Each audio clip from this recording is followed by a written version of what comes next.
Welcome everyone to the Inksplatter podcast. My name's Chris. I'm a freelance illustrator from Melbourne, and this is my podcast about comics, art, bullshit, and stuff. I am joined by the wonderful Kieran Nunn, the awesome creator of The Talking Bread, which just recently got funded on Kickstarter. He's got a big smile on his face. How are you, dude? I'm great. Thank you for that introduction. That was it was amazing. Very, very honoured.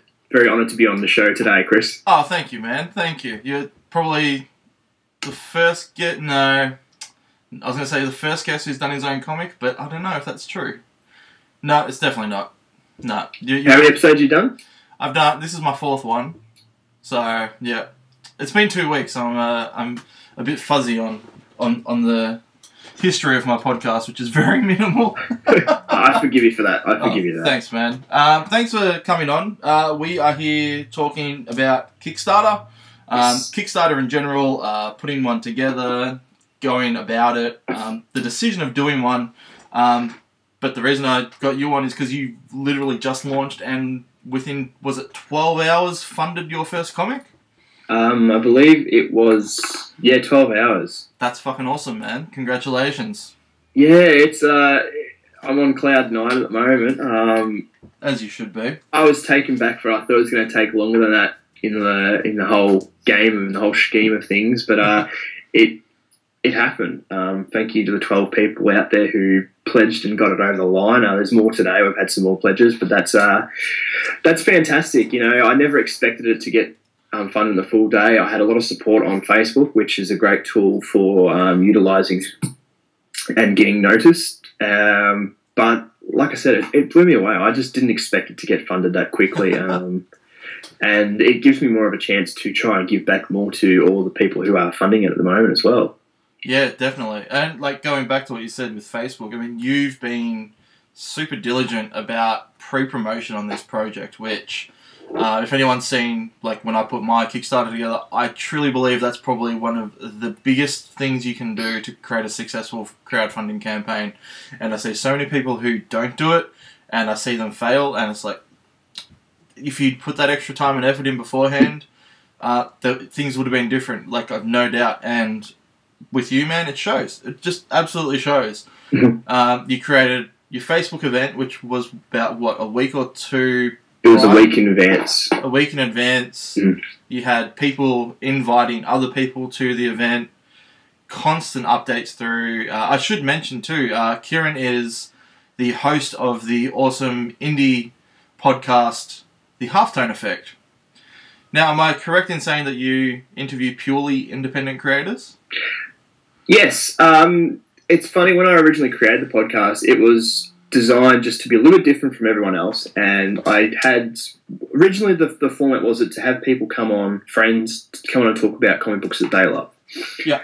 We did that for a couple of episodes, and I beforehand was a big fan of independent comics. I became tired of the format that the Big Four had been using. I still read the Big Four, but I was tired of it, and I wanted to do something different to what everyone else was doing in podcasting. I love podcasting. I'm a talker. I could talk to the cows come home. But what I thought was, why not try and talk about independent comics? Now, first off, it was going to be about reviews, but I was like, screw it. I'll get in touch with them.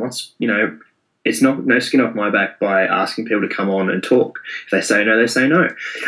So I put the feelers out. I knew a few that I'd purchased from different Comic-Cons and the All-Star Comics in Melbourne, and I got in touch with them, and by chance they wanted to come on. They were very happy. They were excited to come on, so I had a few to start off with. I got in touch. Actually, it started originally with one guy from America, Shane Wills, who is Caliber Comics. He's done comics like I'm having a mental blank now. Tomorrowverse. You've got. I'm having a mental blank. It's not good. Sorry, Shane, if you're listening. But Caliber Comics has been around for 25 years, so they've got a lot of independent titles out there. Caliber Comics picked up Divine Comedy recently, didn't they? Is that correct? I'm not sure if that's the same Caliber Comics. Oh, okay. I think that might be a different one. There's a few out there. But Shane got in touch with me. He goes, he was happy to give me the comic book. And through there, it was like, that's how it was kind of a snowball effect. It was just a matter of me looking on independent comic book pages for Facebook and finding people that were happy to give out their work and talk about it. And that's, it's from there, it just snowballed. Well, and it's definitely an untapped market, so as far as podcasts go, I reckon. Yeah, and it's been great. Like, it's an enjoyable thing for me to do. I've been able to utilise the information that people have given to me, which I hope that people who listen to the podcast can utilise that information as well for their own personal creations. Yeah, well, that was one thing I was going to bring up. Do you think that having this podcast, I mean, what are you up to, episode 40-something now? Where today I should have 48 out. 48. So you've done 48 episodes with independent artists. Yeah. Surely you must have picked up a lot in regards to creating your own comic and launching this Kickstarter. Absolutely, and that was key to going back and listening to. As much as I hate listening to my own voice, it was key to going back and finding stuff that people have said and writing notes from my own issues just to find out what I could use, what I could do that is going to be helpful. And I've pulled bits and pieces away from each of these, and I've created a successful Kickstarter. So that's credit to, I guess, myself in building that upon creating these podcasts. So it's been a great tool to use, and I hope that people who listen to my podcast utilise that information. I will say that from time to time we do have a little break from our indie comic creators. We have a bit of fun.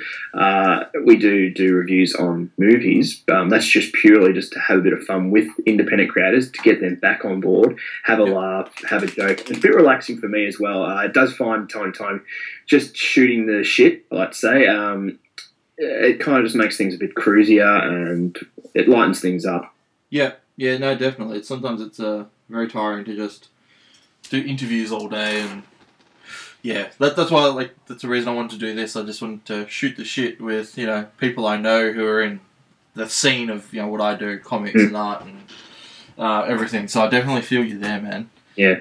Well, just going back on that is a credit to you, man. Your Kickstarter, I followed the pre-production for that constantly, and you had everything ready and set up. You were doing your videos, so that's a credit to you, man. It's partially due to my success, is partially due to your success. Oh, thank you, man. That's super duper humbling.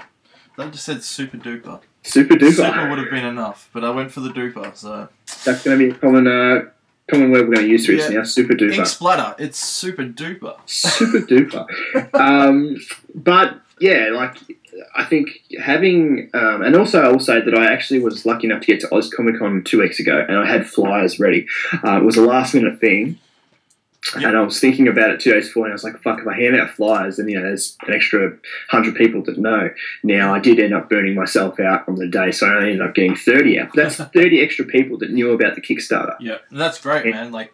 I think a lot of people really underestimate the power of physical promotion. People rely so much on social media, which I don't blame them. It's a great tool, but to literally just go out there and hand out flyers and give them to shops and things, that's awesome. Did you just hand them out to random people or creators, or? It's funny because I've done it before for the podcast, hand out flyers. I'm like, hey guys, check this out, and people just brush it off like, no thanks. With this flyer, I actually went up to him and go, check this out. And I was really over the top, and I was just forcing it to them, and people took it. So it's awesome. You don't ask people, you tell people what to do. Yeah. And it worked. People took it and they looked at it like, oh, cool. And they put it in their bag with all their other flyers and stuff. And the idea of it is myself, when I get home from a con, I usually have a bag full of flyers. I'll grab that bag and just fluff it out on the table. And I'll look at all the cool stuff there is and check everything out. Even if it doesn't look great, I'll still look at it because there might be a chance that there'll be something there that I might like. Yeah. I'm the same. I'm exactly the same. And it's super duper fun. Super duper fun. But no, that's awesome, man. I think we were talking a couple of days ago, the day you launched your Kickstarter. I remember saying to you, one thing is when you're doing a Kickstarter is you're not. You are asking people, for their help and for their money, but the best thing you can do is convince these people that they want your product. So when you just went, hey, check this out, this is awesome, they're instantly invested because, oh, fuck, this is awesome, I need to check this out. Yeah. And hopefully when they pick that flyer up out of their bag, like, oh, this is that awesome thing that dude said, then hopefully that'll prompt them to go online. That probably is the hardest thing, I reckon, if you're doing physical promotion, is actually getting... Because one thing I've learned, I mean, I've worked in retail pretty much all my life, and one thing I've learned about people is they're fucking lazy. And that goes for me too. So if someone hands me a flyer, I go, oh, this is rad, but if there's no quick link or anything for me to like just jump on there, there's a 50-50 chance that I may or may not. If the art really grabs me, I will. But if it doesn't, oh, that's cool, I'll check it out later, then I'll forget. Hopefully I'll find the flyer like a month later once the Kickstarter's done and it's too late. But did you have anything in regards to that as well? Did you have like a quick link or I didn't have a quick link because at the time it was only the events, and the funny thing is I made the event on the way to Melbourne. Like I said, it was a very rush thing, but I had like find us on Facebook, and I also had the launch date on there, so it was the 20th. So people knew, and that was the one thing that kind of bummed me out. I was like, oh, I should have made a QR link for it, so that people could scan it and looked at it straight away. But I didn't do anything like that, and that's kind of where it fell flat. I was like, okay, at the end of the day, people are still getting it, but if I had my time over, which I will, when I do the second one, I do plan to do another Kickstarter, I will make sure that I've got all my promotional marketing material that I have to hand out with my QR codes, with my email address on it, with my my Facebook page, just to be sure that people know where to find it, and if they don't, they can get in touch with me personally, and I can give them the direction to go to find that kind of stuff. So, like I said, it's a learning curve. If I was going to launch it at 5 o'clock on the 20th, and I didn't end up launching it till 11 p.m. at night because I got on and I was just like, holy crap, I'm actually underprepared for this. I don't know if you felt this, but when you came time to do it, did you feel as though there was anything that you missed? Yeah, it was weird because I was quite the opposite. Like you said in the videos, like I document it, and I'd actually created the page probably 2 months in advance. Okay. Just to have it there, have it ready, and have it knowing that it exists and that it's something I needed to do. Yeah. But yeah, it would have been about 2 weeks I dedicated to putting the whole Kickstarter together. I did 1 week where I put the whole thing together. I thought, okay, I'm cool, I'm ready to launch. And I realised that I'd stuffed up and actually set it to... I hadn't set my address correctly or something in Kickstarter. Okay.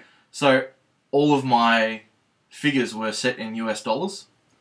Ooh. I was like, oh shit, and I was like, there must be a workaround. I Googled, and the only way I could fix it was starting again. Oh, really? So it was pretty easy. Like, I just had 2 browsers open. I did a whole lot of copy and pasting, which made things a lot easier, and I just had to manually enter all the rewards in again. But yeah, like, even after 2 weeks of doing everything, when it came to hitting that launch button, there was that fear. I'm like, I've forgotten something. Something's just like, what if all the rewards aren't correct? What if the description's not enough? And I think if I'd known earlier like how easy it was to change things, I probably would have been a little less stressed. But yeah, there was definitely that fear that like, no, this isn't ready, and people aren't ready for it, and no one's gonna back it. Like, I'm gonna have a few friends back it, but they're just gonna get the book and. Like, because my goal was nearly 3 times yours. And yeah, I was like, there's no way I'm going to get 4 figures. This is ridiculous. But yeah, once you hit it, I mean, that's it. The countdown starts and you just got to go for gold. So, I mean, like, is that where you're at now? Are you sort of thinking, like, every day, another day goes by and, like, did you do 30 days? Is that right? Yeah, I did have 30 days. So I made it a month. Ideally, I want to have the comic finished by the month, which I can do. I've just finished another page today, so I've just got to ink that now and throw it onto the computer and put my lettering in. It's just, like, I don't feel as though you can, in your first Kickstarter, I feel as though you'll never be 100% ready. There'll always be something that you'll realise, oh shit, I've got to go back and do that now. Yeah. And that's great because you learn from that. And, I've learned something now. Yeah. One thing I learned... Like, sorry to interrupt. Going back to what you're saying, or what we're talking about, like QR codes and things. One thing I learned after I launched was another friend of mine in the States had launched his Kickstarter. Yeah. And he was really smart. He actually created a dedicated domain name. I don't know if you'd heard of his comic. It's called The Young and the Dead. Yes. Yes. I've actually backed that one. Oh, awesome. Cool. Yeah. Good on you. I'm looking forward to getting mine. I just saw he got his books today, so... Okay. Yeah, he did. He set up a domain and linked his Kickstarter to that domain. So if you just went youngandthedead.com, it automatically just went to his Kickstarter. So if you were to set that up months in advance, or even now, Mm-hmm. now that the Talking Bread is a thing, Mm-hmm. You'd have that site ready. So no matter what promotional material you do, you can just have it go to the Talking Bread and link it back to, say, your Facebook page or Kickstarter. So I wish I'd thought of that prior, because I just would have done nevermorrow.com and then just had it as a filler page until the Kickstarter launched, and then, it would have been so much easier to link people, because I did the same. I did postcards when I launched, before I launched, and I wish I had something that would link them back to the appropriate source. Yep. So I think I probably would have had more backers if that was the I've lost my words. If that was the case. Yeah. Well, what I was going to ask was, because you're in Melbourne, did you you've got a good relationship with two of the comic book stores in Melbourne? Did you utilise them as well? Unfortunately not. The original idea was to. Mm-hmm. I was going to, because I was meant to do Supernova Expo, as you know, when I got really sick. Yeah. So I did end up going on Sunday, but very briefly. So I didn't hand out a lot of postcards, but I was going to, because I don't get to the city often. Like, I'm still an hour away from the city, so I don't go there regularly. So I would have just handed it to them at the show and said, hey, can you chuck this out? Rah, rah. The only chance I really had to do that was Free Comic Book Day, which I did at Classic Comics. And that's right. Yeah, I left some postcards there, but at the end of the day, like, I really felt like that fell flat anyway. It would have been better for me to physically hand them out to people. Mm-hmm. So if I had my table at Supernova, every person who came to the table, I could have said, same as you, like, hey, check out this awesome thing. But because it's just sitting on a counter at a shop, I don't feel like there's a lot of people who really stop at those things. I mean, like, how often do you go into a shop and you just see flyers sitting on a bench? Like, I'd have to say maybe 90% of people walk past it, because it's like, oh, it's trash or it's just junk mail sort of thing, that mentality. Yeah. So I don't know whether it was worth it, the fact that I didn't actually do it. I know now, like, I went to Classic Comics on the weekend, because I did leave some flyers with them after Free Comic Book Day, and when I went in there the other day, that, like, there was still a pile sitting on the bench. I'm like, oh, okay. So clearly people haven't been grabbing them, or some people have. Actually, it's funny to note, do you know Martin Abel? Yep. His flyers for his Kickstarter, which he did at the beginning of 2015, are still sitting on that same bench. Oh, really? So that gives you a rough idea of how many people are actually seeking that sort of stuff. Like, even in a comic book shop, you would think that'd be the great source. I reckon if you could convince shops to do it, the better thing to do would be say, hey, here's 1,000 postcards, if you wanted to go to that level, please put this in every single bag that you sell a comic in. Mm-hmm. You'll, like you said, once you get home, you dump your stuff out onto your bench. The same goes when you get your comic book haul at the end of the week. Like, you pull all your comics out and you go, oh, shit, what's this?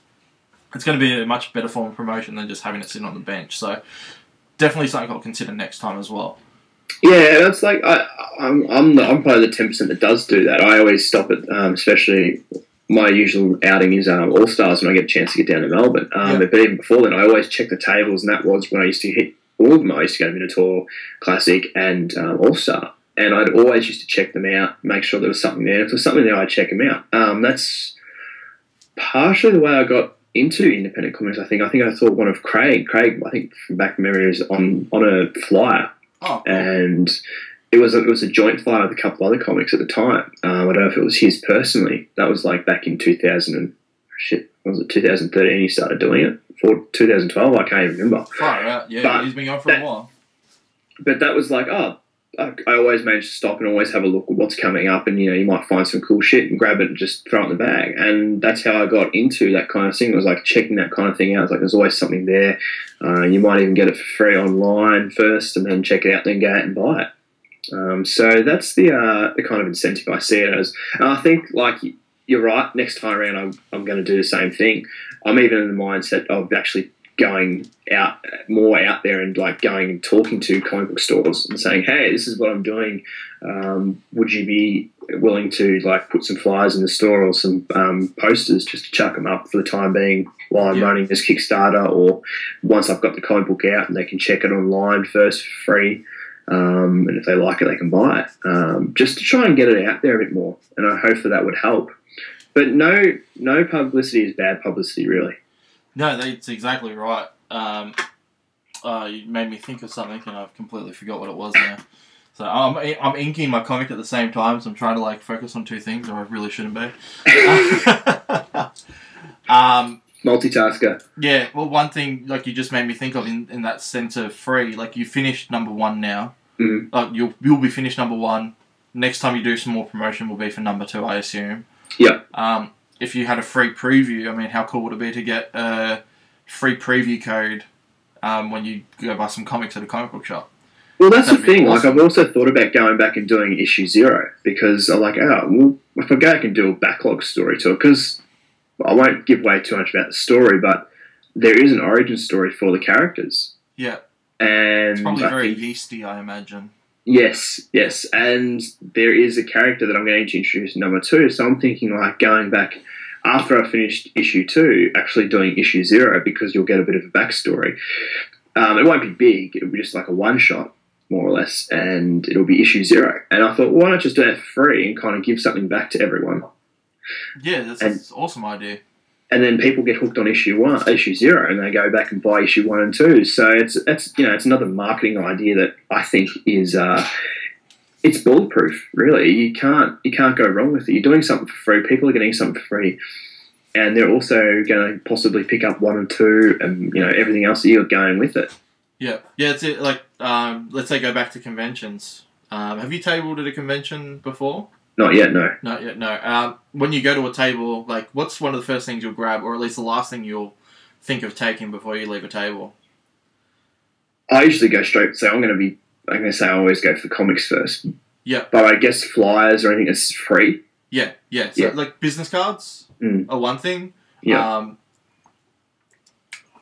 Using that mentality of, any punter's going to take something. If it's free, or you go, here, take a badge, it's free, or here, take a sticker, it's free. Yeah. If you were using that same thing with, here's a flyer for the Talking Bread with a QR code. Here's a code for a free comic that you can put on your iPad. People aren't going to take it. No one's going to not take free shit. Yeah. Is what I'm trying to say. Yeah. So I definitely think you're onto something. It's an awesome idea. Yeah. I've seen people do it before, and it's a really cool idea. Even like Comixology, a lot of independent comics go through the trial that is to get on Comixology, and then just end up giving their comic away for free because they're bound to get more hits than they would charging $4 on Comixology. Yeah, I actually found it really hard to get my book approved on Comixology, which was discouraging because then I just stopped. I never put it up. Okay. But I just found out, I'm going to Google it while we're talking, but apparently, do you know who Kablam Comics are? Yes, I do.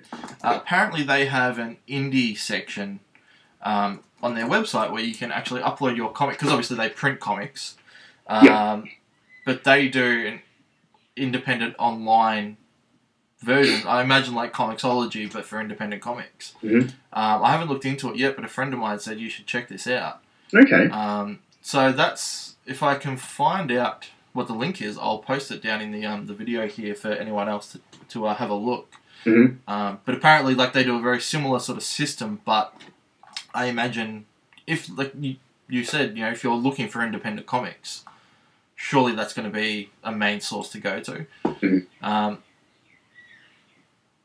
And I think that's more what we need as far as like print comics go as well. We need a source for independent too. But yeah, I went off track there and then I forgot. No, that's totally on key of what we're trying to talk about. Is that I would definitely think of printing an issue 0, and as well and giving that out for free at cons because that people get to take away a free comic. Yeah. The cost, you know, you might be able to make it up some way with, I don't know, if you did some prints in line with your comic somehow. But that's another way you can make up your costs. You just try and find ways of making up your costs by giving it away for free. Yeah. And you're gonna kind of hook people onto it, and then people come back to the next con. They might go to the comic shop. They might go on Comixology and pick up the other 2 comics you've got out.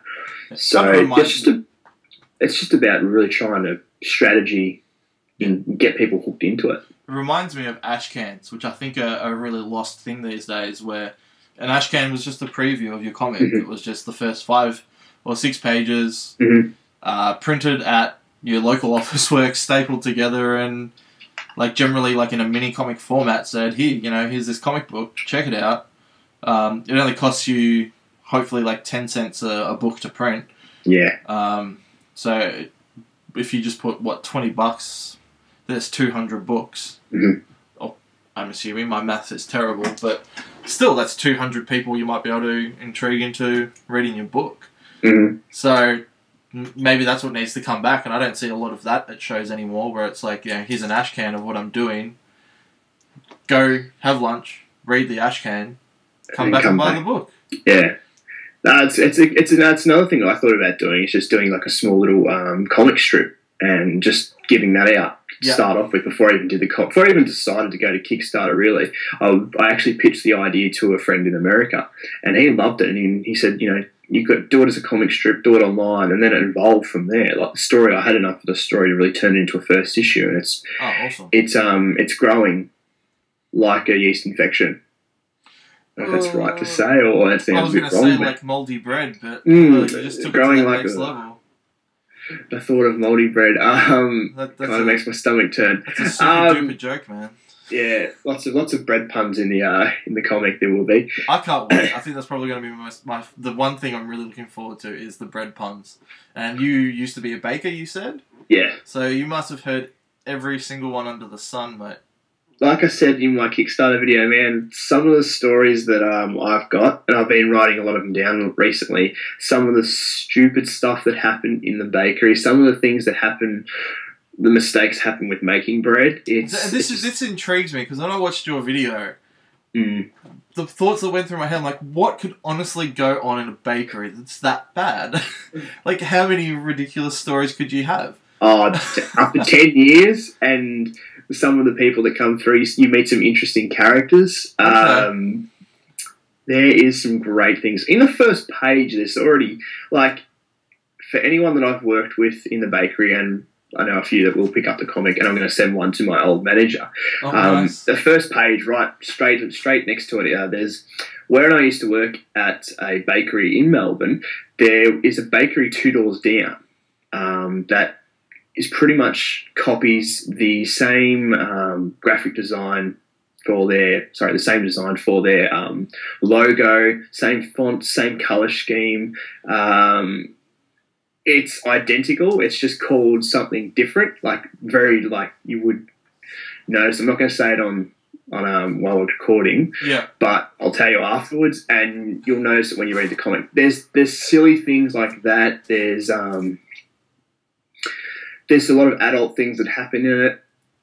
Okay, so it caters to both audiences. Like, would you recommend like kids read this as well, or it will be for kids. I have toned down the adult themes in it to be appropriate for children. Okay, cool. So it'll be very much like a story that you would take with Shrek. There's adult themes in it, but awesome. They're suitable for children at the same time as being. You think about it afterwards, like, wow, that's really, really over the top for a children's comic book. That's good to know. And I think that's what I tried. Like, originally I was going to make it only for adults, and I felt as though it's funny because I was watching Batman the animated series, and I was like, if this is, by ever chance I turn this into an animated series or animated TV cartoon, I'm kind of cutting off half my audience, like kids. Like, I know there's a great audience out there for things like South Park, Archer, Simpsons, things like that target adult audiences, but I kind of feel as though if I wanted to do that and ever wanted to try and make it into an animated series, I kind of lose half my audience. So I kind of want to keep that kids factor there as well. Yeah, definitely. There's tons of shows out there that are doing it really well, where it's catering for both. I mean, like, the first one that comes to mind is Adventure Time. Yeah, I was going to say the exact same thing. I know so many adults that love that show that I was amazed that kids love that show. And my nephew is such a huge fan, and we could both sit there and laugh at the same stuff and at separate things as well. That's the thing about like, nail that, man, because that's a skill to have if you can. Yeah, and that's what I'm trying to craft at the moment. Is trying to craft it in between, like, you know, there's a lot of drug things that happen in the bakery that I was like, I wanted to include them. I had to change them up to be suitable and appropriate for a young audience. I don't want to have... One thing that I'm thinking of, like, when I was a kid, I remember there was a bakery in Dandenong, and this was in the paper.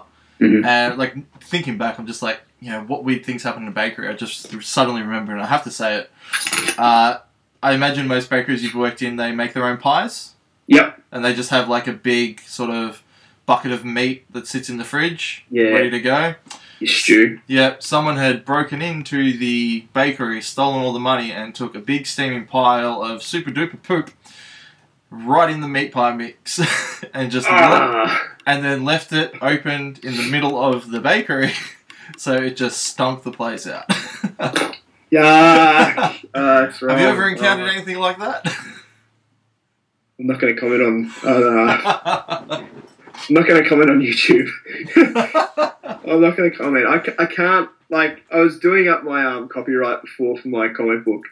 So it's the inside page. You do all your copyright, and your rights reserved, and all that kind of stuff. And I was writing it all down. I should consider. I've forgotten that. And I was just like, shit, I've got so much stuff here, so much material, and I was like, I've got to be so careful with what I do because I can get in trouble. Yeah. And I've had to, you know, that's made me think about, like, I've got to be careful what I say, I've got to be careful what I write and what I illustrate because I can get myself in trouble. Obviously, using bread as the main source of the jokes should keep you in a safe zone, I imagine. Yes. A self-aware loaf of bread, I don't see that happens a lot.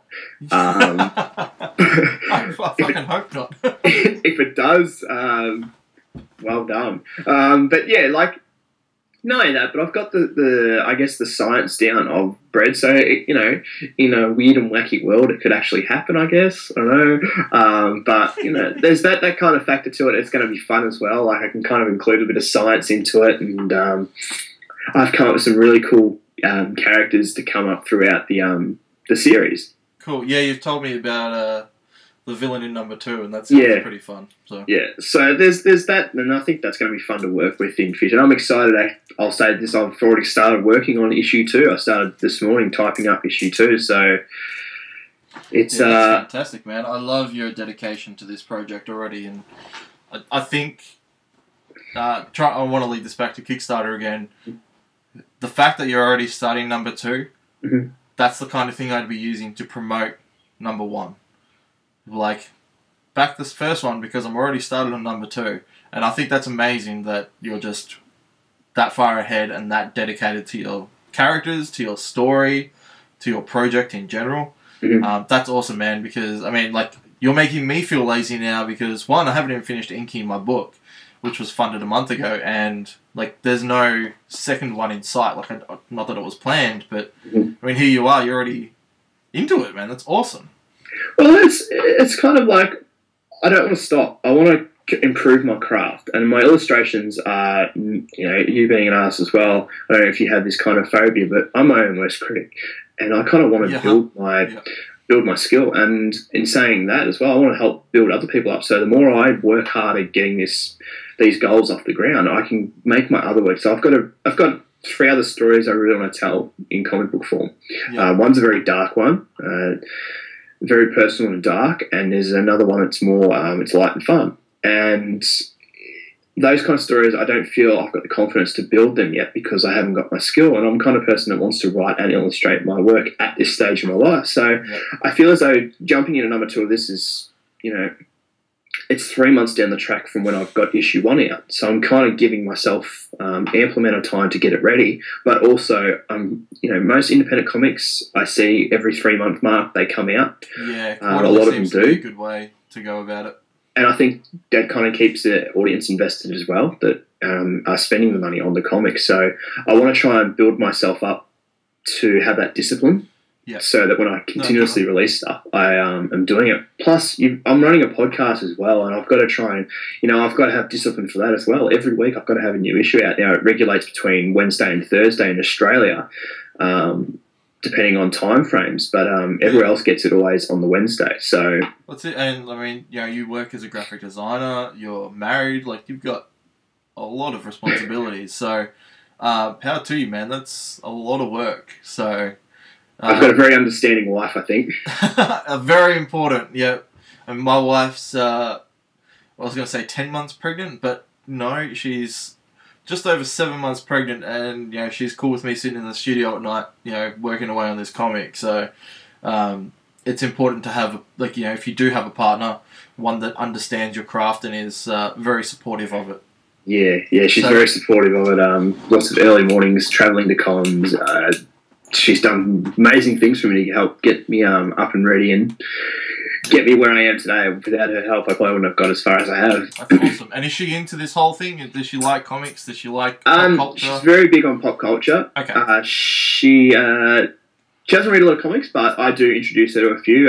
She loves The Watchmen. I introduced her to that before the movie came out, and she fell in love with that. She's not a huge comic book fan as I am, but she loves pop culture, so that helps.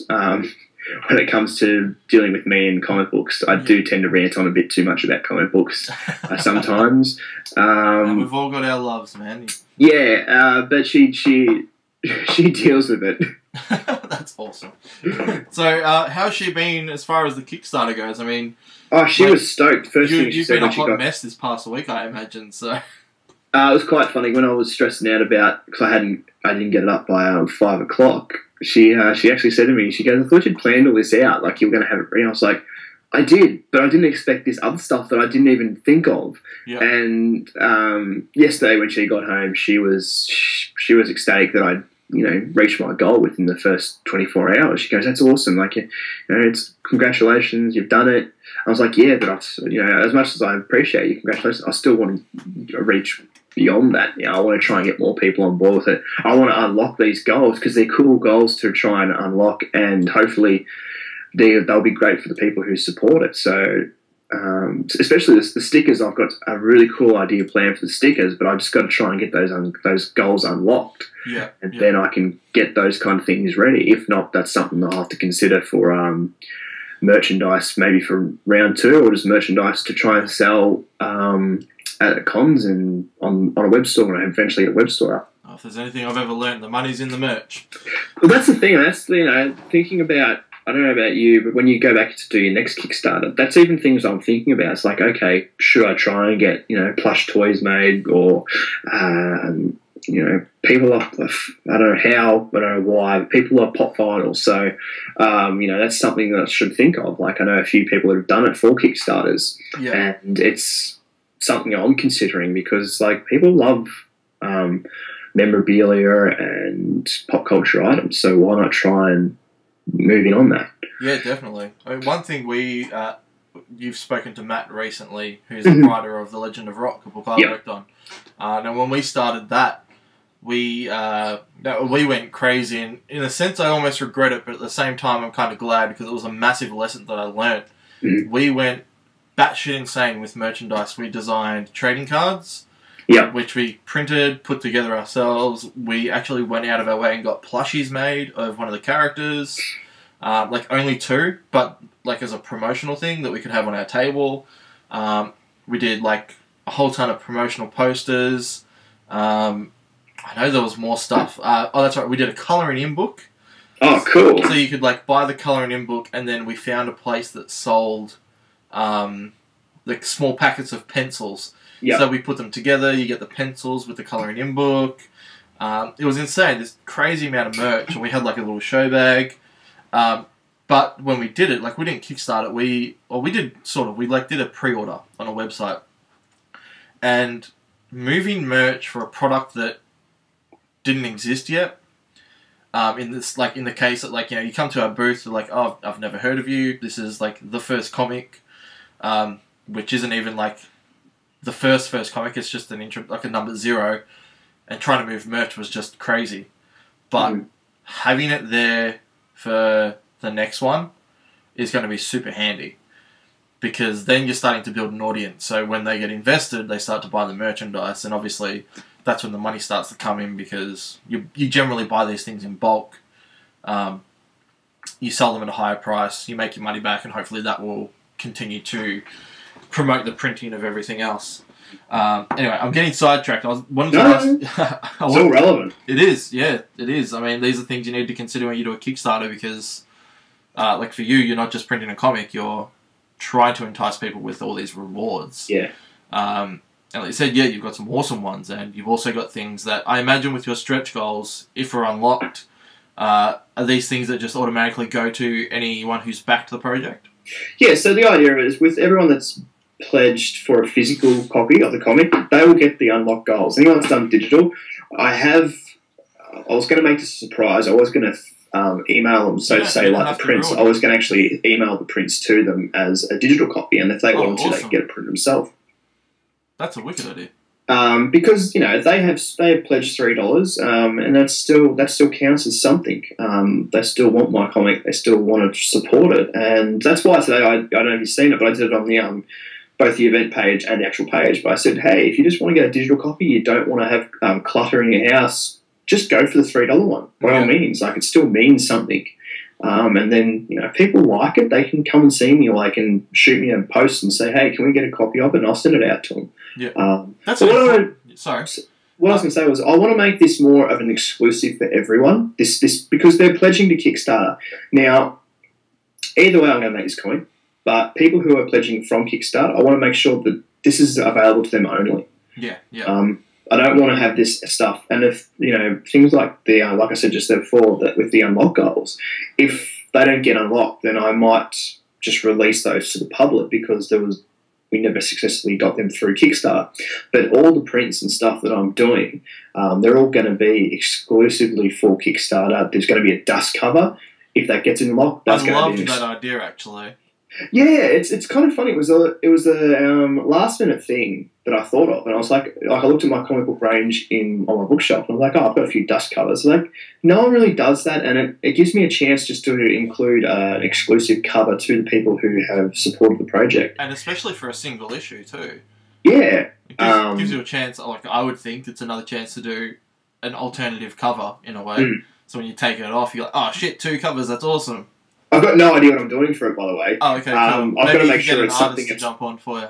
What's that? Maybe you could get another artist to jump on and do like an exclusive.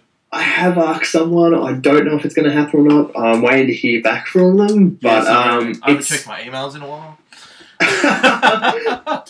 Sorry, that's just wishful thinking. Oh, that's a good thing, isn't it? But there's alternative prints, and I have decided, talking to you today, I've decided I'm going to do some more pledges later on through the month, because you said it does, like you said yourself, it does tend to drop off a bit after the first half of it. So I want to try and keep people enticed, intrigued. Maybe they'll upgrade their packages. One thing I learnt, and unfortunately this didn't happen until maybe, I think it was like 3 or 4 days before my Kickstarter was about to end. And someone had actually messaged me and said, hey, why don't you do this? And that's because I did an add-on pack, like you could add money and get all the other comics and stuff that I'd already done. But this person lived in the States, they didn't want to pay the postage, etc., etc. They said, hey, I want all this shit, but I don't want physical copies, I want digital. So I was like, oh, I'll just do a digital pack of everything I've ever done. And within that, like, 2 hours of doing that, there was I think it was about 5 people who increased their pledge, and then there was like another 5 or 10 people who backed it at that pledge, because they're like, that's a much sweeter deal. So adding those incentives, or adding those rewards throughout, and posting them online saying, hey, here's another thing you can get, is amazingly effective. It keeps your Kickstarter relative. And I've seen a Kickstarter at the moment where they just went completely stagnant for about 10 days. Literally, like, it wasn't just the Kickstarter, it was them too. Like, they didn't post or anything. Really? I'm like, what are you doing? Like, you have 30 days. Make the most of those 30 days. I had a mate in the States, and again, this goes back to freebies. So another incentive, what he did for every week that he ran it for, which was 3 weeks, he did a sketch for every pledger of that week. So if you pledged in the first week, you would get 3 sketches. Oh, really? If you pledged in the second week, you would get 2 sketches. If you pledged in the last week, you would get 1 sketch. So, and that was a surprise thing. So it was a surprise for everyone who'd initially jumped on, and then it was like, and then he started posting the updates like, hey, this is what I'm doing. So everyone who's already backed it's going to get this, but if you back it now, you'll get one that I'm going to draw this week, and then you'll get one for next week as well. It's like you get one for every week that you've been a pledger. I'm like, that's fucking awesome. That's an amazing idea. That's a shit ton of work that there's no way I could fulfill that, but he nailed it. It was awesome. And they're only, I actually got the rewards today. They were like little A6 postcards. I'm like, that's great. So I can chuck them on my wall. And they were on the back of his actual postcards that were printed. So, which were postcards that didn't come with the main pack. So, it was like an extra bonus again that I had no idea about. And I thought that was awesome. And he was super diligent with his updates too, which again is important. I think you've only been going for what, 2 days, but 2 days. You've already updated once or twice to keep people in the loop. So, well, that's the thing. Like, I've got the Facebook page and I've got the Kickstarter page now. A lot of my and I've been keeping regular updates on my stats, and all my traffic is coming from Facebook at the moment. There's been 4 people who have backed it via Kickstarter. Fantastic. Now that is, it's probably should be doing a lot more on Kickstarter, and I have thought of doing it. I actually was going to do a live stream when I launched it via Facebook, and then record it, take it, and put it over Kickstarter. But with everything that happened with getting it up and running, it kind of fell flat on its face. So I ended up not doing that. But that doesn't mean it's not going to happen. I've thought about doing it at the end of it, like the countdown towards the end of it, to have a bit of fun with that as well. But you're right. Like, you've got to keep engaging your audience. Like, you can't. I think there's a medium. You have to find a medium. You can't overdo it because people lose interest and they'll just unlike the page, or they just won't. Yeah. Like, I have noticed that with the Halftone Effect. I've posted 3 posts about the talking bread, and I've lost 3 people in the process. Wow. And I was kind of shocked by that. I was like, oh, okay, fine. They don't care about my projects, so that's cool. But I've kind of stopped putting anything on Halftone Effect because I don't want to bombard them with information. Well, that makes sense too. I mean, that page is dedicated to your podcast rather than your creative aspects. So. Exactly. So I don't want to do that either because kind of alienate people and they get sick of it. So they're supporting your podcast, not your art and. Yeah, exactly. There is an advertisement on the podcast. I have made an advertisement for it personally to put at the start of each podcast for next month. But that's all I'll do now. I don't think I need to put anything else up in there. It's really, really finding a medium for people without giving them too much. Nath Stone always says to me, don't, like he said to me a long time ago, don't bombard people with information on social media because they'll just delete you. They don't want to see that. Like, a post a day is enough to keep them going. And he said, and sometimes people get sick of that. So yeah, I mean, I did. I think I tried to do every second day when I did mine, and that went for everything. But I said this to you the other day. Like, when I was posting my updates, I tried to make every update different. Yes. So I wasn't recycling the same information because that would get tiring, and I hate it when people do that to me. So I didn't want to be that guy. Yeah, that's what I mean. You never stop learning with Kickstarter. You never stop learning with social. You never stop learning in life. You're always learning new things, and I think that's part of the joy. I find it joyful trying to find new ways of getting stuff out there. I had Kelly Bender message me as soon as I launched it. I don't know if you know Kelly. Do you know Kelly? No, I can't say I do. He works for. He's part of. I'm pretty sure I get this right. I'm probably going to stuff it up. Insane Comics. Okay. He's done a comic book called Starboon. I'm pretty sure I'm getting this right. I'm just going to look on my Facebook messages because he messaged me when I launched it. Great guy. He supports so much of the work out there. but hang on a sec. Snarl. He's done a comic book called Snarl. Yep. Sorry about that, Kelly. I've got that many comic books in my head. I lose track of what's what. But he messaged me on Facebook and said, "Are you using Twitter for the Talking Bread?" And I was like, I've got my Halftone Effect account, which I've been plugging constantly. And he goes, no, you need one for the Talking Bread, and you need to plug it consistently. And he was right. Like, the algorithms on Twitter are different to Facebook, so you've got to really, you constantly got to keep tweeting, hashtagging, and plugging, because people will notice it and they will follow you and watch your progress and possibly pledge to your campaign. So that's another tool that I think really needs to be utilised more so with Kickstarter is Twitter. Yes. So I didn't really use Twitter. I tried to use Instagram more so. I don't know why I made that choice. I've never been big on Twitter. But I suppose if someone had actually said to me, hey, use Twitter, I probably would have. But yeah, I did that in the same light. I created a dedicated page. And I was really cheeky with that too. One thing I learnt from Mike Speakman, actually. I noticed that when he started his page for Carmen, he followed thousands upon thousands of people, and he would get a percentage of them following back. And I did the same, and I was cheeky actually. I went to his page of followers and I followed everyone that he was following. So I figured, well, obviously these people are in that sort of scene or whatever. Did you do anything like that with the Twitter, or did you just create the page and then sort of just add people you knew? I actually haven't created the page. I'm still using the Halftone Effect. Oh, what are you doing, man? But even saying that, like, I'm looking at it right now, and my followers have jumped by. I've got another 50 followers. My tweets are getting noticed. They're getting liked. They're getting shared. Fantastic. And the thing about, I think, with Halftone Effect on Twitter is not connecting to my Facebook, so I'm not running that risk of losing people.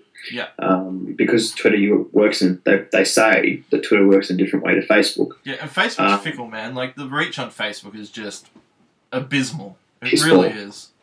It's changed in the last year dramatically, and I noticed that from doing some campaigning on Facebook. Unfortunately, that has happened. You can't do much about it. So, like, Twitter it's a good tool if you can utilise it properly. I constantly say it on the podcast myself.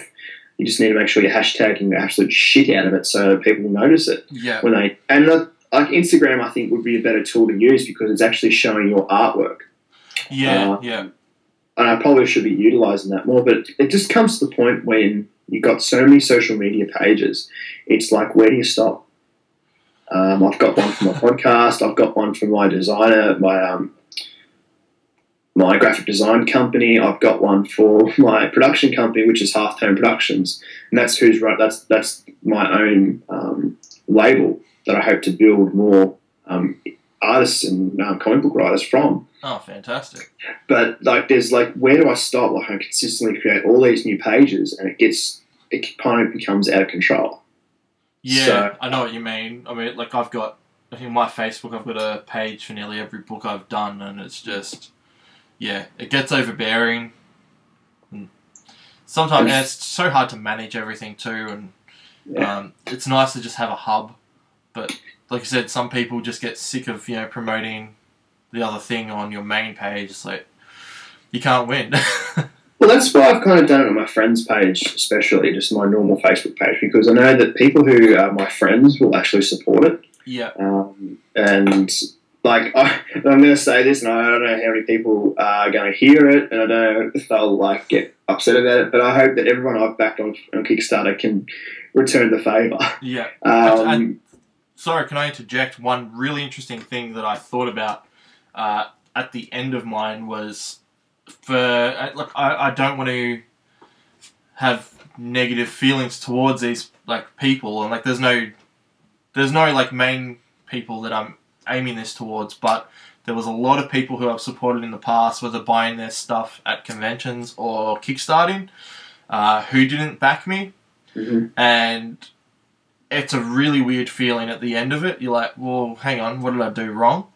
But you've got to, I had to step back and be like, well, there's a lot that I haven't supported as well. So for financial reasons, or maybe I just literally wasn't interested in the project that they're doing, that I didn't want it on my shelf.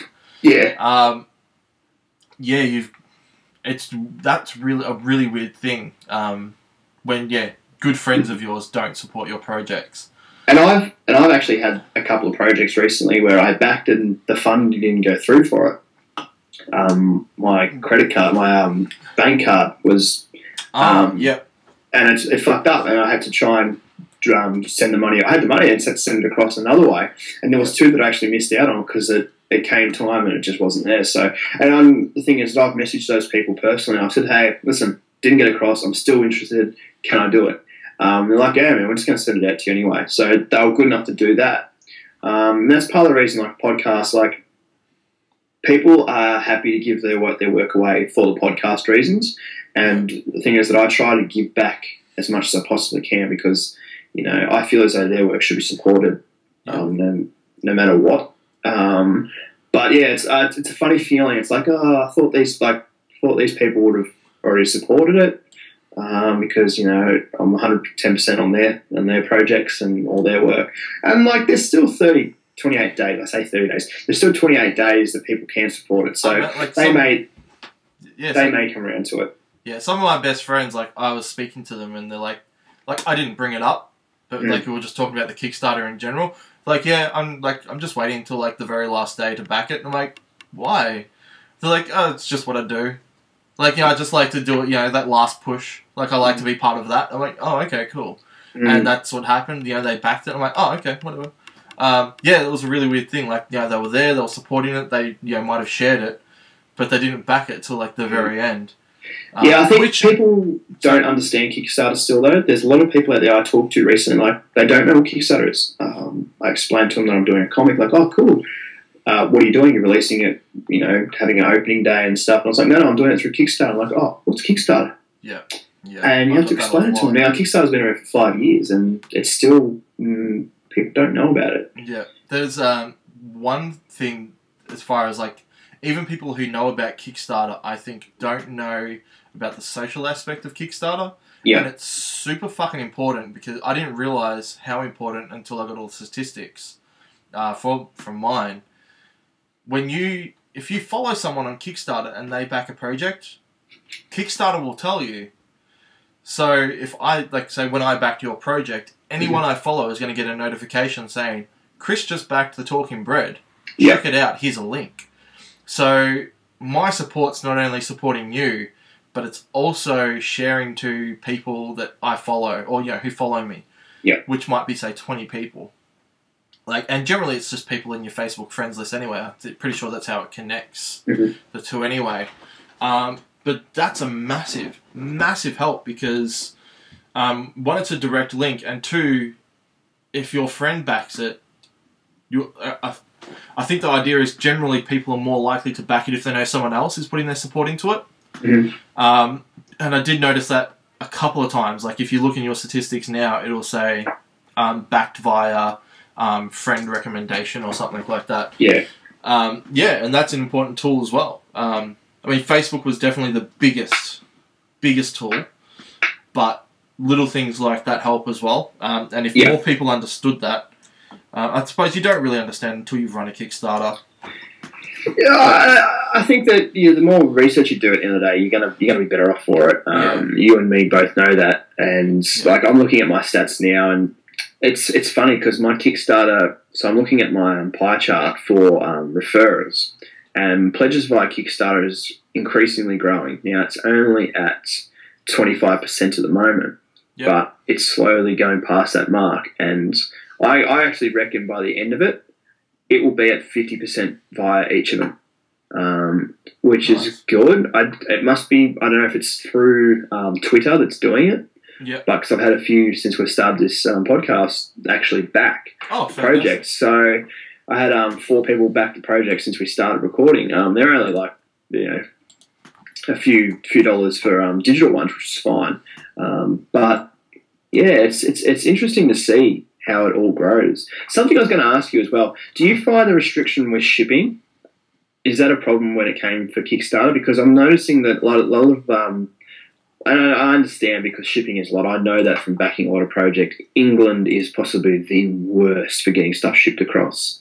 But I've just found that, and there's nothing against these guys doing it, I understand completely, but digital copies are more popular over in the States at the moment. Yeah, definitely. When I was saying, when I was saying before about the digital packages, I'm pretty sure at least 90% of that was international, mostly from the States. Yeah.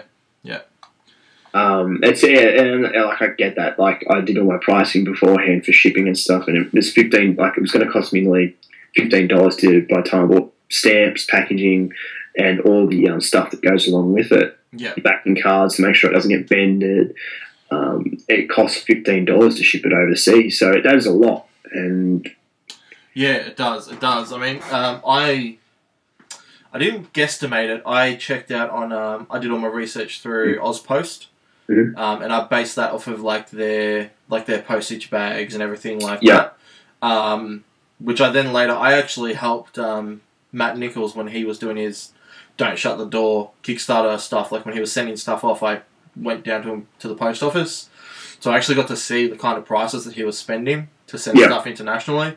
So that helped, but I'm still expecting to go over my postage prices. Like I got. Again, the one that I got today, the postage on the sticker, like the actual price, I'm pretty sure I only paid like $10 postage, and he ended up paying $33 to send it out. Shit. Now, obviously, that's something that we take the grunt of. Like, there's nothing we can do. We can't say like, I've heard it before where some people are like, oh, give us the extra money, and so we can send it out to you. It's like, well, no, this was your stuff up. Yeah. You need to take ownership of that, and you need to cover those costs. And I honestly think that's fair enough. If I've fucked up any postage along the process, because I do have a few American backers, and I think there's one from Barcelona. I think it's Barcelona. Okay. That have bought the comic. And I'm really hoping that my postage covers it. And I've done similar to you. You've got original pages for I think it's $100. Mine was the same. For me, those pages don't cost me any extra money to produce. So that's buffer money for me. So that just means that I've got extra money in the bank in case I fuck up. Yeah. I'm willing to sacrifice everything that I've made through my Kickstarter to make sure everyone gets their goals. Like, I will be fucking happy as a pig in shit if I walk away with even a couple of $100 left over. I'm really hoping I have at least $1,000 left over because I want to pay my credit card off. Yeah. But and that's the same reason, like with prints, with stickers and everything like that, these are all low-cost printing items that I charge a higher rate for. So, and it's the same conventions. Like, I get a print for $2 that I sell for $10. I'm getting, 400% on top of that. And that's money that I'll blow to go towards the product itself anyway. Yeah. Same as conventions. If I sold, so much money at a con, that money should be going into the next convention, or at least however much money I need into the next convention. Yeah. So I considered it in that light too. Like, I tried to make my postage as affordable but as effective as possible for me. Mm-hmm. But I'm pretty aware that I'll probably have fucked that up. Yeah, and I think that's like, it's gotten better from what I've gathered with Kickstarter. It's gotten better over the years because they've kind of seen that people hurt themselves with their Kickstarter shipping. So I think it's something that's improved. But yeah, it's something you can do as much research as you need to, but sometimes you just can't help what happens. To err is human, man. What's that? To err is human. Exactly. That's exactly right. Hit the nail on the head there, man. Yeah. It's all a learning process, and I think at the end of the day, it's how you handle it. Mm. I've had, like I said, I had Kickstarters. I think it was Sullivan's Sluggers. Yeah. Okay. Which I backed, and they had really cheap shipping, and that's why I backed it, because I fuck yeah, I'm gonna get this massive hardcover book from the States shipped to me for I think it was $15. Oh wow. Yeah. So it was $30 for the book, $15 for shipping, $45 all up. I'm fucking laughing. And then, and they fucked up hard. And they were like, oh, it's going to cost us an extra $30. Can everyone just please give us the extra money? I'm like, no. You promised me this. Either give me a refund or send me my book. Yeah. And eventually I just got the book. I was like, good. You owned it. I think they actually ran another Kickstarter at that same, like, straight afterwards. So I'm assuming they probably incorporated those prices to bring themselves back to a safe zone. But yeah, the way they approached that was disgusting, in my opinion, and there are a lot of people who are angry. But if you approach it in a way, it's like, oh, look, you don't even have to tell people if you don't want to. But even if you do, just be like, hey, look, I realise that postage is expensive, so it's going to cost a little bit more, which means it might take me a little bit extra time to get them out because I just need to raise the funds. Yeah. If you're honest with people, you're going to keep their attention, and they're going to be a lot happier with you. If it was me and I'd backed a book and I'd be waiting like 3 months with no word, I'd be fucking pissed off, and I'd go, where's my money back? Yeah. But if they were constantly saying, hey, I fucked up, life got in the way, or I made a mistake with this and that, I'm rectifying it, it'll just take longer, I'm way more happy to wait. Just handle it in a nice way and be honest with your backers. Yeah, of course. So, no, it's like, I'm looking at your face now, just like, that's such a, it's an obvious thing. Like, why wouldn't you do that? But it's so much more common than anyone would think. I know, and it gives Kickstarter a bad stigma as well, and that's why I'm so adamant of trying to get my comic book finished, like having it all inked and penned and scanned and ready to go by the time Kickstarter finishes. Now, I've got a couple of pledges on mine that include advertisements, so I have to kind of wait. And I didn't realise that until like the day I launched. I was like, oh, I should be able to get this ready, and I was like, oh, hang on, no, I can't. I've got pledges that are going to be incorporated into the comic book, so I've got to wait. So I have to wait now, but the idea is that I want it ready as soon as possible so that I can get it out as quickly as possible to all my backers so that they're reassured that they're going to get their product at the end of the day. Yeah, I mean, by the time that Kickstarter finishes, once that countdown hits 0, it sounds like you're ready to go to print anyway. So if you don't get anyone who goes for the advertisement spots, like, you can go, all right, here you go, Doug. And I think that, like, and I'm going to stray off Kickstarter for a second, but I'm looking at doing it. I wanted to have it ready for my first appearance at a con. Yep. Unfortunately, I've ran it too close to the Kickstarter, so unfortunately I'm not going to do it. But what I'm going to do is that for those people that want to pick it up at this con, I'm going to promote it, and I'm going to do an exclusive for them, so a pre-order pack. Awesome. And so that's another thing for someone else, and it'll be the actual convention exclusive. Oh, so that's cool. So, I'm not kind of hurting my fan base from Kickstarter saying, oh, he's already selling it at a con the day after the con's finished. Yeah, I mean, sorry, go. I'm just promoting it and trying to show people that I can get another different cover and another exclusive for people to pick up, because pre-orders is another factor. It's like you go into, electronic boutique, or you go into JB, you pre-order a video game. You're not just going to pre-order a video game if they're just selling a pre-order. You're going to buy a pre-order if they're giving away a statue or exclusive DLCs or a booklet of the art. You're going to get exclusives that are, you're going to pay for. So that's the kind of way I'm looking at it. Yeah, that's fucking a perfect analogy, man. That's exactly how I see Kickstarter. It's an incentive to get way more cooler shit that no one else is going to get after it's released. Yeah. It kind of reminds me of Matt Nichols when he finished Don't Shut the Door. I know it was more just a scheduling issue, but by the time he got the book printed, Supernova rolled around and he was selling all the books at Supernova. Mm-hmm. Like, but what about everyone who's backed the book? What about them? They should be the first people with the book. Yeah. And he's like, I know, but it's just the way time went. And I'm like I'm kind of disappointed. Like, you should at least be telling people. And he was like, I told him, like, to his face, and he's like, I get it, but it's just sort of the way it is, and but at the same time, people could pick up the book if they had ordered it through Kickstarter, etc. as well. So it's not like everyone missed out, but at the same time, in my eyes, it's like, no, the backers get top priority. Well, that's another reason why I'm going to do it as pre-order. Even if I still had a printer, I still don't want to give it out on that convention, because it's not fair. Those people who have backed you on Kickstarter are the first preference. Yeah. And that'll be made quite aware when I do the comic convention. I'll be like, well, you're going to get this. It's going to be sent out to you. It's going to be an exclusive, so it's going to get reprinted. You're going to get a different cover. but you'll get it a little bit later than what Kickstarter does because Kickstarter are first in line. Yeah. And that's something I'm very adamant about. I've had Kickstarters in the past that have sent me stuff that things that I've missed out on. I was like, oh, I was supposed to get that. And there's been other times where I've received extra stuff, which is really good of them. So I kind of want to make sure that I have everyone's Kickstarter properly written out, and I know exactly what they're getting, and I know exactly where it's going, so there's no fuck-ups. Yeah. And everyone gets exactly what they do. Because then those people I know will return if they enjoy the story. If they don't, they won't, which is fair enough. But they'll return for round 2. And that's important as well. Is that a fear that you have? We're coming up on we're over an hour now, so I'll try and wrap this up shortly. But is that a fear you have that people are going to get this book and they're not going to enjoy it?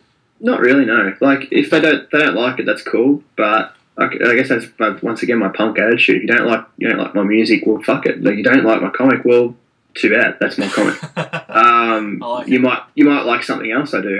It's the same as when I don't like a lot of things that the Big Four do. Like I've never liked Scotty Young's writing in some of the stuff he's done. But Fairyland, I hate Fairyland. I love that. Oh man, how good is that? I know. I just read that this week. And I just like there's going to be stuff you don't like from a person. There's going to be stuff you do like. Like I don't expect everyone to like this story. It's going to be fucking stupid. It's going to be immature. Yeah. And I can guarantee that there are going to be a lot of people that don't like it.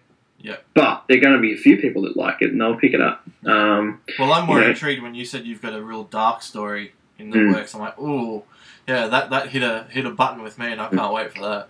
And that's going to be a real test of my skills. Because I'm a big Frank Miller fan. I'm a big Alan Moore fan.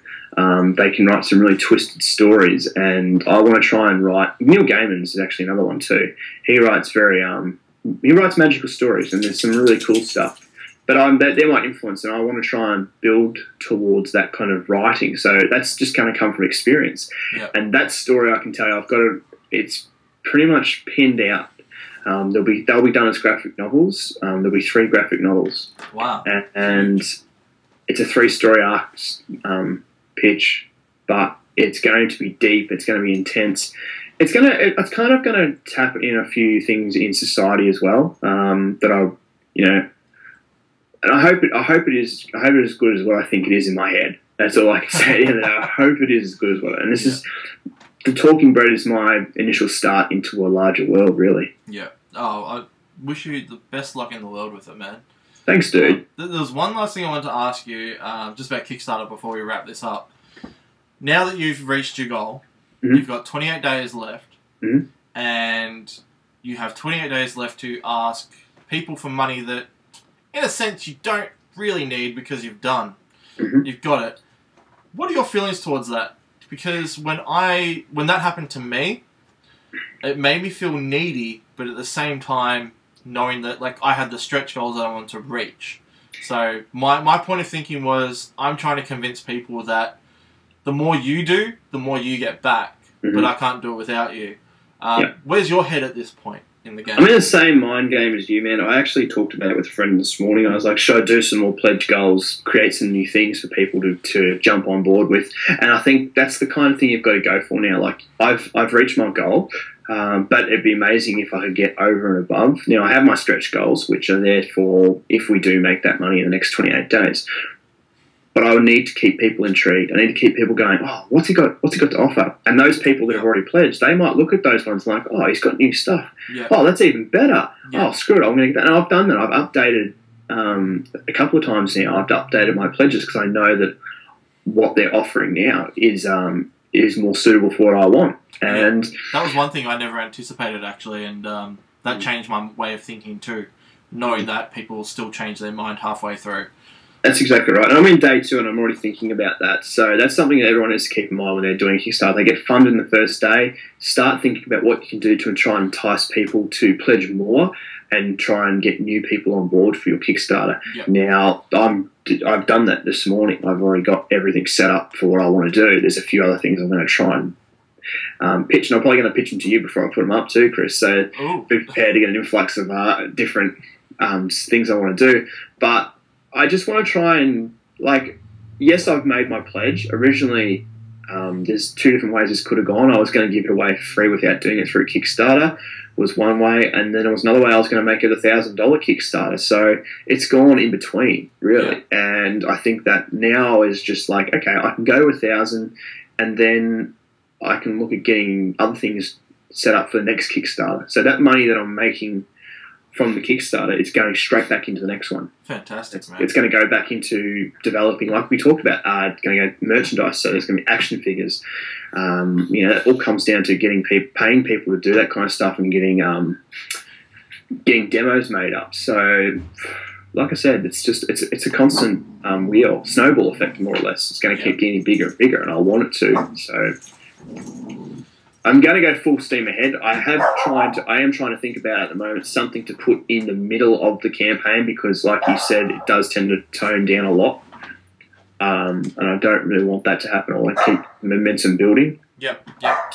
So yeah, it's all a learning curve, and hopefully it continues moving as well as it is at the moment. Beautiful, man. I like where your head's at. You really seem to have your head screwed on with this whole process. So.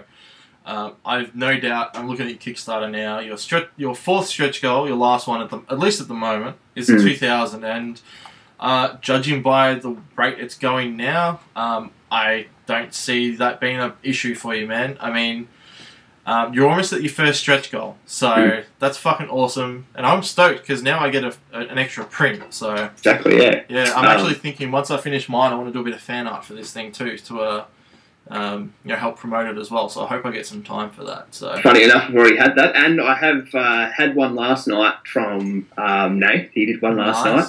Actually, that's funny, man. Like having people support me with fan art was an amazing tool to promote my book. Yeah, it's like, hey, check out this thing that someone else has already done who's excited about it. Here's another, way to look at, my characters, my story. It's huge. It's great, and I've already had people talk about doing crossovers. Oh, fantastic. So that's another bonus that could happen in the future. What I will say is that I'm very open for people. I'm happy for people to do some fan art. I'll even include it into the comic book itself to help give those people a bit of credit for their work because I appreciate the limelight. I appreciate people considering my book, worthy of them drawing up illustrations. It's cool. Oh, man, there's no better feeling, is there? It's the greatest. Yep. Yeah.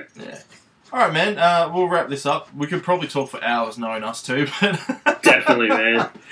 Both got a bit of a gift for the gab, so let's leave it at that. Thank you so much for joining me today, dude. It's been an absolute pleasure. I wish you the absolute best of luck in the Kickstarter. Again, like I said, I've no doubt you're gonna fucking kick this one out of the park, and I wouldn't be surprised given how much support you've got in the whole indie comics world, that I wouldn't be surprised if you surpassed mine by the end of it, man, because you are just fucking kicking goals. Ah, stop it. Haha. Stop it. Alright, dude, you have yourself a lovely one. Fantastic. Thank you, everyone, again, for listening to the Inksplatter podcast. I've been Chris. I am Kieran. And have yourself a super duper day. Super duper.